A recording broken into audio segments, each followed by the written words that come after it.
Exercise 3.1 का question number 7 बनेगा, है ना। चलो, तो क्वेश्चन नंबर 6 हो चुका था, क्वेश्चन नंबर 7 होगा ना। क्वेश्चन नंबर 7, तो पिछले क्लास में हम लोग क्वेश्चन नंबर 5 और 6 दो क्वेश्चन को सॉल्व किए थे, है ना।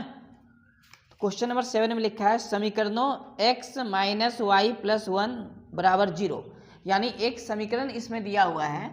समीकरण क्या दिया हुआ है? x minus Y plus 1 equal to कितना है? 0, और 3x plus 2y minus 12 equal to 0। यानी दूसरा इक्वेशन क्या दिया हुआ है?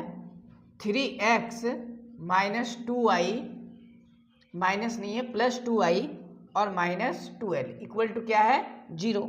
ये दो इक्वेशन दिया है, यानी समीकरण दिया है, और पूछा गया है कि ग्राफ खींचिए।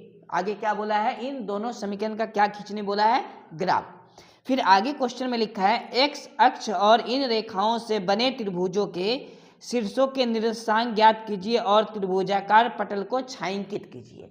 यानी पहले तो हम लोग को ग्राफ बनाना है, तो इस इक्वेशन से ग्राफ बनाएंगे। मान लेते हैं ये समीकरण 1 है और ये समीकरण 2 है, इक्वेशन फर्स्ट एंड सेकेंड। तो समीकरण 1 से हम लोग x और y का वैल्यू निकालेंगे पहले, तो टेबल बनाना जरूरी है। तो एक टेबल बना लेते हैं समीकरण 1 के लिए। ये समीकरण 1 के लिए एक टेबल बना लिए। इन टेबल में ये समीकरण 1 का है तो 1 नंबर यहाँ देना है, ये x और y, ठीक है। अगर हम लोग y का मान अगर मान लेते हैं 0, y का मान, इस समीकरण को देखना है। y अगर 0 हो गया तो x प्लस 1 बराबर 0 बचेगा, क्योंकि y पूरा क्या हो गया? 0 हो गया। इसका मतलब x प्लस 1 बराबर 0 बचेगा, और 1 बराबर के इधर आएगा तो प्लस है तो क्या हो जाएगा? -1 हो जाएगा। क्या हो जाएगा? -1। ये तो वैल्यू हम लोग का निकल गया, है ना। ठीक है, अब अगर मान लिया जाए कि हम लोग यहाँ से x का वैल्यू 0 रखते हैं। किसका वैल्यू? x का। तो y का वैल्यू क्या आएगा? 1 आएगा, क्योंकि ये पूरा 0 हो गया। ये इधर आएगा तो प्लस से माइनस होगा, माइनस और ये माइनस कैंसिल हो जाएगा, तो y बराबर क्या बचेगा? 1 बचेगा। तो टेबल से हम लोग को x y का वैल्यू निकाल लेना है। बात समझ में आ गया? चलो, समीकरण 1 से x y का वैल्यू निकल गया। अब समीकरण 2 से निकालेंगे, तो उसके लिए एक और टेबल नीचे बना लेते हैं।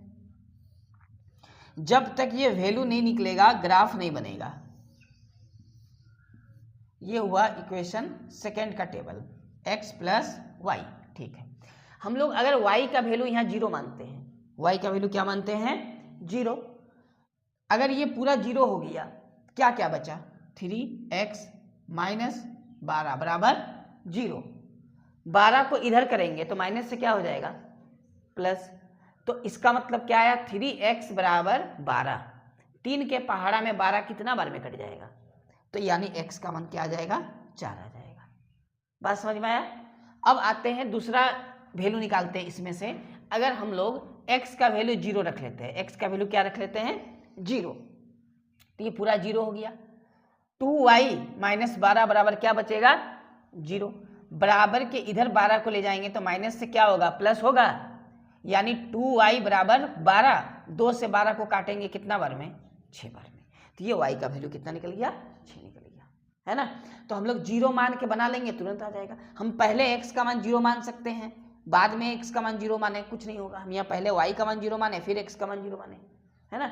तो हम लोग का इक्वेशन फर्स्ट और इक्वेशन सेकेंड से जो टेबल बना, हम लोग इससे ग्राफ बनाएंगे। अब ग्राफ बनाने के लिए ग्राफ पेपर होना जरूरी है, तो हम लोग यहाँ पर इसको बनाते हैं। ग्राफ पेपर में बनेगा ये। तो एक हम लोग ले लेंगे x अक्ष और y अक्ष। ये x अक्ष वाला लाइन है तो इसको x डैश बोलेंगे। ये y अक्ष वाला लाइन है और इसको हम लोग y डैश बोलेंगे, ठीक है। x और y हम लोग को लाइन ले लेना है ग्राफ पेपर पे। अब ये x अक्ष और y अक्ष एक दूसरे को पॉइंट O पर, यानी ओरिजिन इसको बोलते हैं, 0 भी बोलते हैं, है ना, यहाँ इंटरसेक्ट करेगा। अब इसमें से हम लोग क्या करेंगे? नंबर लाइन में ये 1 है, 2 है, 3, 4, 5, ये 0.5, ये 1-1 सेंटीमीटर का डिस्टेंस पे लेना है। ये 1 सेंटीमीटर के डिस्टेंस पे लेना है ग्राफ पेपर पे। बात समझ में आए?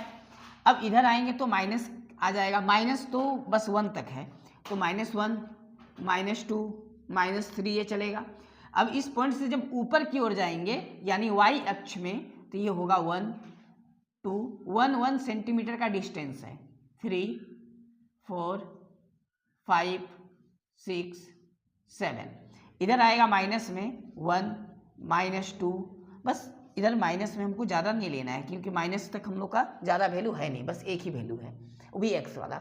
ये x अक्ष हो गया, ये जो लाइन है सीधा x अक्ष, जो ऊपर से नीचे आया है इसको बोलते हैं y अक्ष। यहाँ तक तो क्लियर है ना। अब आते हैं टेबल 1 से पहले हम लोग एक लाइन बनाते हैं, ठीक है। तो टेबल 1 का लाइन हम लोग बनाते हैं। तो जैसा कि समीकरण 1 से जो टेबल निकला है इसमें x का वैल्यू -1 है और y का वैल्यू तब कितना निकला है 0। तो x का वैल्यू -1 कहाँ आएगा, इस पॉइंट पे, और y वैल्यू कहाँ आएगा 0, इसी पॉइंट पे। तो हम लोग 0 को जब बढ़ाएंगे तो 1 -1 तक ये पॉइंट एक मिला, तो एक पॉइंट हम लोग को मिल चुका है। अब आगे जब x का वैल्यू 0 है और y का वैल्यू 1 है, x का वैल्यू 0 मतलब यहाँ और y का वैल्यू 1 यहाँ, ये 2 पॉइंट हम लोग को मिल चुका है। बात समझ में आ गया। तो इन दोनों पॉइंट को आपस में क्या करना है, मिला देना है, यानी एकदम सीधा इन दोनों को स्केल से मिला देना है, ठीक है। ग्राफ पेपर पे एकदम सीधा मिलना चाहिए। ये लाइन हम लोग का मिल गया इस तरह, ठीक है, 2 पॉइंट से। यहाँ तक तो बन गया। अब इक्वेशन जो सेकंड था इसका टेबल ये है कि x का वैल्यू 4 है तो y का वैल्यू 0 है, ठीक है। तो x का वैल्यू 4 हम लोग लेंगे, तो x का वैल्यू 4 ये वाला पॉइंट आएगा और y का वैल्यू 0 तो इसी पॉइंट पे रह जाएगा। तो मेन पॉइंट हम लोग का ये मिल गया 4। अब इधर x का वैल्यू 0 है और y का वैल्यू कितना है 6 है, तो x का वैल्यू 0 और y का वैल्यू 6 यहाँ पर मिल गया। अब ये 6 वाला और ये 4 वाला को हम लोग क्या कर देंगे, मिला देंगे और एकदम स्ट्रेट हम लोग का ये मिल जाना चाहिए। ये स्केल से हम लोग को मिला देना है आगे की ओर, बस इतना तो बात समझ में आ गया है ना। अब यहाँ पर ये जो लाइन है किस समीकरण का है उसका लिख देना है। ये जो पहला वाला लाइन है ये समीकरण फर्स्ट का है, तो हम इसमें लिख सकते हैं इस लाइन के पास x - y + 1 = 0, और ये जो लाइन आया है ये किसका है, समीकरण 2 का है। तो हम इसके नीचे यहाँ लिख देते हैं 3x + 2y और -12 = 0, इस समीकरण का आया। अब इन समीकरण से हम लोग को जो पॉइंट मिला वो क्या क्या पॉइंट मिला वो डिनोट करना है हम लोग को पॉइंट। तो क्या क्या पॉइंट यहाँ मिल रहा है, एक्स अक्ष पे लेना है, ठीक है। तो छायांकित करेंगे हम लोग का जो पॉइंट मिलेगा छायांकित वाला ये एरिया, ये पूरा छायांकित करेंगे। एक्स अक्ष के साथ जो भी बनेगा वो पूरा छायांकित भाग हम लोग को कर देना है, इसी को बोला गया था छायांकित करने। ये तो पूरा इधर भी छायांकित होगा, ठीक है। अब इनसे 3 पॉइंट मिला, एक पॉइंट ये ध्यान से समझना है, एक पॉइंट ये, दूसरा पॉइंट ये और तीसरा पॉइंट ये। 3 पॉइंट मिला कि नहीं मिला। ये 3 पॉइंट से एक त्रिभुज बना, क्योंकि क्वेश्चन में ही बोला गया था कि जो त्रिभुज बनेगा उसको छायांकित कीजिए और इन त्रिभुज का जो 3 पॉइंट है इस पॉइंट को लिखना है। तो ये जो पॉइंट है ये इधर से 2 की सीधा में है, इधर से 3 के सीधा में है। तो ये पॉइंट जो है ये कितना होगा 2,3 होगा। ये पॉइंट क्या होगा 2,3 होगा। आया कहाँ से, ये 2 को जब आगे की ओर बढ़ाएंगे तो इसी पॉइंट पे आएगा और 3 को आगे बढ़ाएंगे तो इसी पॉइंट पे आएगा, ठीक। एक पॉइंट तो ये हो गया और एक पॉइंट ये वाला मिलेगा त्रिभुज का, तो ये हम लोग का क्या आ जाएगा 4,0।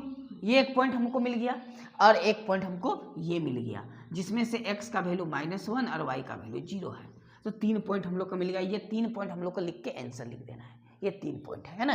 तो हम लोग का जो फाइनल आंसर लिखाएगा यहाँ हम लिख दे रहे हैं क्या क्या आया त्रिभुज का। ये छायांकित कर देना है इस प्रकार, पूरा इसको पूरा छायांकित कर देना है, ठीक है।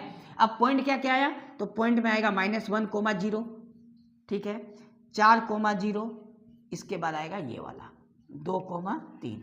ये 3 आंसर हो गया, ठीक है। ये 3 पॉइंट हम लोग का क्या निकल गया, ये कोमा है, आंसर निकल गया। बात समझ में आया। तो क्वेश्चन में यही पूछा था, क्वेश्चन में पूछा गया था